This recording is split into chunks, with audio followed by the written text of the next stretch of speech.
The Machiavellian analysis of power and corruption at the highest levels.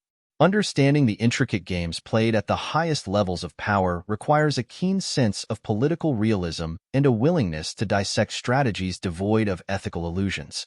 This analysis, inspired by the Machiavellian perspective, focuses on the covert and overt maneuvers employed by elite families such as the Rothschilds and Rockefellers, who occupy the zenith of global influence. The elite puppeteers and their puppets. At the pinnacle of global hierarchy, the Rothschilds and Rockefellers manipulate the strings of power, operating through a complex web of financial and political influence. Machiavelli's treatises on power dynamics emphasize the necessity of recognizing the true nature of such influence. These families, through vast financial empires and strategic alliances, exert control over national and global policies. Their influence transcends borders and governments, aligning with Machiavelli's view that power often resides not with visible leaders, but with those who control the leaders. Leaders of nations, irrespective of their public personas or professed ideologies, are often mere puppets in this grand play. From Sunak and Macron to Trudeau and Javier Milei, many are perceived as disciples of this elite cabal. Their ascent to power is frequently facilitated by these behind-the-scenes actors, chosen not for their ability to lead autonomously, but for their willingness to execute the directives of their elite benefactors. Machiavelli would argue that such leaders are necessary tools in the maintenance of power, their corruption a natural consequence of the political structures they operate within. The role of global organizations.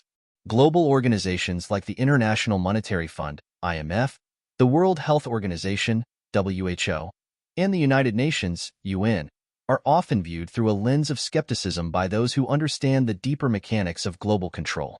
While ostensibly established to foster international cooperation and development, these institutions frequently serve the interests of the 0.1%, the global elite, rather than the broader 99.9% of the population. This aligns with Machiavelli's assertion that institutions, no matter their stated purpose, ultimately serve the interests of those in power. These organizations become tools of economic and political leverage, imposing policies that benefit the elite while often exacerbating inequality and disenfranchisement among the masses. The manipulation of these institutions ensures that the global order remains favorable to those at the top, perpetuating a cycle of control and subjugation. Understanding the game. Insider insights. Having interacted with and worked alongside these entities, one gains a unique insight into their mindset and tactics. The strategies employed by the elite are marked by a calculated pragmatism, a willingness to employ any means necessary to maintain and expand their power. This mirrors Machiavelli's advice to rulers, advocating for a flexible morality that prioritizes results over principles. Leaders such as Viktor Orban, who resist the overarching influence of this cabal, garner respect from those who value sovereignty and independence. Orban's defiance is seen as a beacon of resistance against a homogenized global order dictated by elite interests.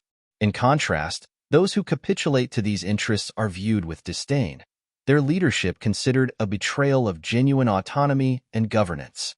The rejection of conventional divisions. Political parties and religions, according to this perspective, are constructs designed to divide and control the populace. These institutions, led by individuals often more concerned with maintaining their own power than serving their constituents, become mechanisms of manipulation. Machiavelli recognized that religion and ideology could be powerful tools for rulers to unify and control their subjects, yet he also acknowledged the potential for these tools to be wielded by those with less noble intentions. The worship of money and power, rather than any divine or ideological commitment, becomes the true driving force behind these leaders and institutions. This cynicism aligns with Machiavellian thought, which often emphasizes the pragmatic and self-serving nature of political actors. Beyond the spectator's role, refusing to treat the global political landscape as a mere spectator sport, where one picks sides and cheers for preferred teams, reflects a deeper understanding of the stakes involved. In the grand chessboard of global politics, choosing sides based on superficial affiliations or charismatic leadership overlooks the underlying power dynamics at play. True engagement requires a critical examination of these dynamics and a recognition of the broader game being played. In conclusion, A Machiavellian analysis of the highest levels of power reveals a world where elite families like the Rothschilds and Rockefellers manipulate national and global leaders to serve their interests. Global organizations, ostensibly created for the public good, often become instruments of elite control. Understanding these dynamics requires a dispassionate and pragmatic approach, recognizing the deeper currents of influence and manipulation that shape our world. Rejecting conventional divisions and focusing on the broader power structures at play enables a more nuanced and realistic engagement with the complexities of global politics.